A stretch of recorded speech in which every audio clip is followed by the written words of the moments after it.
Kokia situacija su antra versija katalogo?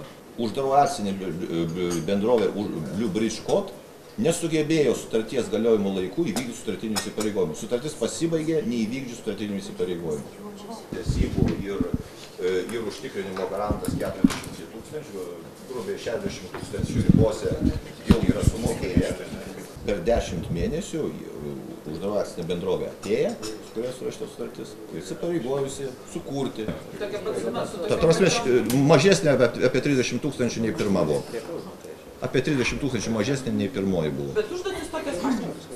Užduotis tokios pačios, aišku, atsižvelgiant, aišku, į šių dienų reikalavimus, nes katalogas tikrai pasikeitęs yra.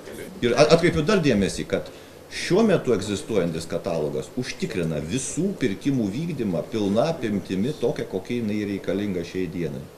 Mūsų kolektyvo dėka tik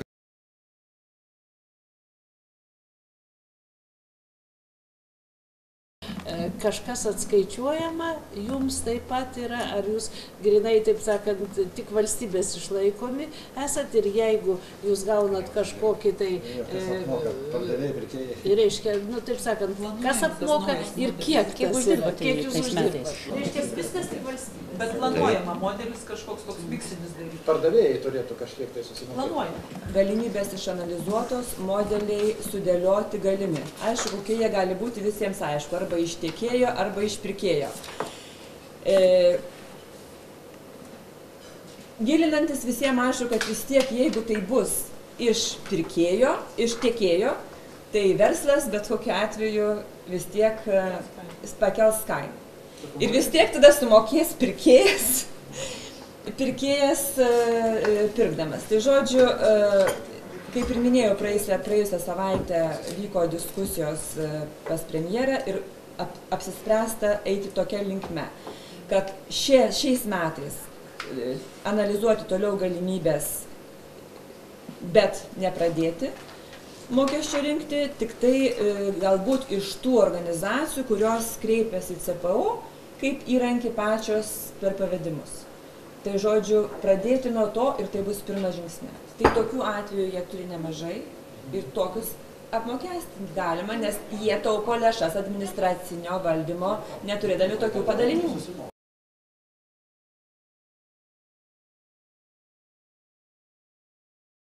Naudotis jūsų paslaugomis fiziniai asmenys, pavyzdžiui, gali ar ne? Tai jeigu tas fizinis asmuo yra perkančioji organizacija, jis turi tokį statusą, kaip gali tapti perkančiąją organizaciją? Teorinė galimybė, jeigu pažiūrėsi viešųjų pirkimų įstatymo nuostatas, yra. Jeigu jo tam tikra veikla finansuojama daugiau nei 50% iš biudžeto ar tam tikrų fondų. Seimo narys. Mes permokam 30% kurą pirkdami mažiausiai. Vat aš vis pasižiūriu į tinklapį. Nu, žiūrint, kur perkit, čia kitas klausimas. Nu, jūs pirkit kaip jūs norit, jūs nenusipirksit pigiau negu CPO. Bet mums neleidžia. Tas reikia pakeisti trupučiuką įstatymą. Perkantysis subjektas būtų ir tas subjektas, kai kurie subjektai galėtų būti perkantieji. Taip. Nes už to tokios... Mobilų ryšį, išskirtiniai. kai Seimas mokėjo po 18 centų už minutę prieš 3 metus. Jos kaip tik laikosi iš brangių pirkimų. Na, kolegos pajuokaujant, bet iš tikrųjų tai, ką mes čia klausėm, tai yra pakankamai konceptualus dalykas. Jeigu valstybės įkūrė, sakykime, įstaigą ir kol kas finansuoja iš biudžeto, tvarkoja, bet konceptualiai svarstom, kas ar perkančiosios organizacijos, ar tiekėjai turėtų ateityje perimti šitos įstaigos, sakykime, finansavimą dėl to, kad jinai jau tapo naudinga, tapo patraukli, tapo visiems įdomi. Tai konceptualiai žiūrint, reiškia, iš tikrųjų šalia lieka individualus sektorius, privatus sektorius, smulkios įmonės. Šita organizacija yra tarnaujanti viešajam sektoriui, paprastai sakant. Tiekėjas, dalyvaudamas, reiškia, mūsų pirkimuose ir viešuosiuose pirkimuose, jisai žino, kad kita pusė yra valstybės garantą turintis subjektas.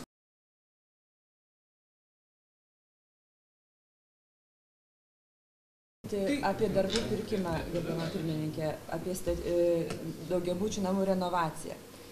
Įvyko tas pirmas sudarytas buvo katalogas ir iš tikrųjų atėjo tų organizacijų, nes buvo labai aukšti kvalifikaciniai reikalavimai, puikiai žinot, kiek jų buvo. 52 buvo, paskui daugiau 61 padidėjo. Ir visus netenkino tempai, netenkino skaičius tų rangovų. Tai maksimaliai tą, ką įstatymas leidžia, terminais buvo daromas antras konkursas ir dabar, ačiū Dievui, jau turim šitam jau naujam renovacijos virš 300, ar ne? 313 su projektuotais, su subrangovais. Ir to labai džiaugiamės. Nes negalima vieną kartą į metus atnaujinti kažkokį tai katalogą. Mes galvojam apie direktyvinės nuostatas, aš abejoju, ar leis mums. Ministrė, iš tikrųjų bandom mes susivokti ir susigaudyti ir išgirsti pasiūlymus, ką galime čia Lietuvoje padaryti su teisės aktais, su sąlygom. Ateina kaip taisyklė, jeigu nori rinkos dalį pasimti, ateina visada siūlydami gerą prekę už mažesnę kainą. Tai va tą etapą, kelių mėnesių, pusės metų, jūs praleidžiat pro šalį dėl to, kad yra nuostatos, va metam laiko mes atsinaujinom ir tai suvedu į labai paprastą klausimą. Ar nėra galvojama apie tokią galimybę, kad tiekėjas galėtų bet kada ateiti su savo pasiūlymu, panašiai kaip perkančioji organizacija jūs labai gražiai pademonstravot, kur galima ten 5 dienas užsiduoti, 7 konkursai ir panašiai. Tai ar nėra galvojama konceptualiai, kaip sudaryti galimybės tiekėjui lygiai taip pat ateiti bet kada su savo siūlymu? Dinaminės pirkimų sistemos principas, tai vertinimo principas kvalifikacijos, jisai absoliučioj daugumoj CPO.lt vykdomų pirkimų yra pritaikomas. Kitaip sakant, tas pats kuro pirkimas. Yra dinaminė pirkimo sistema. Kiekvienas tiekėjas, bet kuriuo metu įgijęs kvalifikaciją, jisai turi galimybę patekti į dinaminę pirkimo sistemą. Kitaip sakant, dinaminės pirkimo sistemos esmė tai yra procedūra, kurios pagalba galima paprasčiau pasitikrinti kvalifikaciją. Ir kitą kartą paskui nebegaišti laiko, tų tiekėjų, kurių kvalifikacijų patikrinta, jos nebereikia tikrinti. Taip, čia yra sutrumpinamas laiko tarpas, sutrumpinamas, realiai sutrumpėjo 1,5 mėnesio procedūra. Tai yra taikoma. Visi šitos galimybės CPO.lt yra įvertinamos, jos yra pritaikomos. Ir tikrai visuose pirkimuose, kuriuose įmanoma pritaikyti dinaminę pirkimo sistemą, jinai yra taikoma. Supratau siūlymą, mes siūlyti aišku galėtumėm, kad procedūras būtų galima svarstyti sutrumpinti viešojo pirkimų. Bet iš kitos pusės, kaip teisininkas, norėčiau pasakyti kitą dalyką, kad atkreipkim dėmesį, kad pateikti pasiūlymą irgi reikalingas laikas. Tai turi būti bet kokiu atveju suderinta ir viešumo klausimas, ir galimybės, ir reglamentavimas. Tai aš tikrai galima būtų svarstyti tokį klausimą, tam tikrus terminus sutrumpinti. Jeigu tai yra, bet mes atkreipkim dėmesį, kad mūsų viešųjų pirkimų įstatymas, kaip ir man jau tiesiog antrina, reiškia, vis dėlto direktyvos mes nuostatas privalom įgyvendinti.